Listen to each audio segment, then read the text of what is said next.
ng bayan, maasahan anumang panahon. Magandang hapon po sa ating lahat. Narito ang update sa lagay ng panahon ngayong araw ng Huwebes, June 6, 2024. Maulap na kalangitan na may pulo-pulong pag-ulan ang aasahan ngayon sa kanlurang bahagi ng bansa dahil sa umiiral na habagat. Ngayong hapon hanggang mamayang gabi ay asahan ang maulap na kalangitan na may mga kalat-kalat na pag-ulan sa bahagi ng Ilocos Region, Cordillera Administrative Region, Zambales, Bataan at Tarlac. Posible rin ang mga pag-ulan sa Pampanga, Bulacan, Calabarzon, Mimaropa, Western Visayas, Zamboanga Peninsula, Basilan, Sulu at Tawi-Tawi.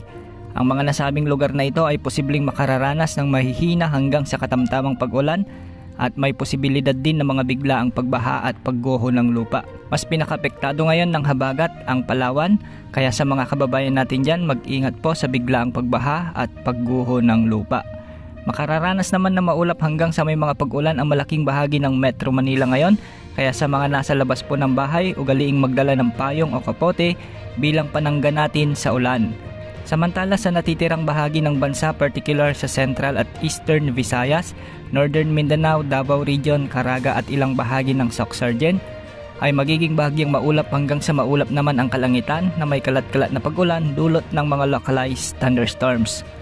Ngayong araw hanggang sa weekend, wala namang inaasahan na anumang posibleng sama ng panahon, gaya ng low pressure area, bagyo, na posibleng pumasok sa ating area of responsibility at makaapekto sa ating bansa sa mga susunod na araw.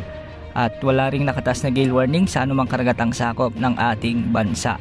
Sa muling pag-ihip ng habagat sa bansa, asahan na maraming lugar muli ang makararanas ng mga pag-ulan, lalo na sa kanlurang bahagi ng bansa. Maging handa po tayo dahil minsan ay may mga malalakas na buhos ng ulan na siyang nagdulot naman ng mga pagbaha lalo na sa mabababang lugar. Pinakaapektado ng paglakas ng habagat ang Western Luzon at Western Visayas, lalo na sa mga lalawigan ng Palawan, Occidental Mindoro, Oriental Mindoro, La Union, Pangasinan, Ilocos Sur, Ilocos Norte, Benguet, Bataan, Zambales, Bulacan, Tarlac, Cavite, Laguna at ang Pampanga kasama na ang Metro Manila. Yan ang update sa lagay ng panahon. Ito po ang weather update ng bayan, maasahan anumang panahon.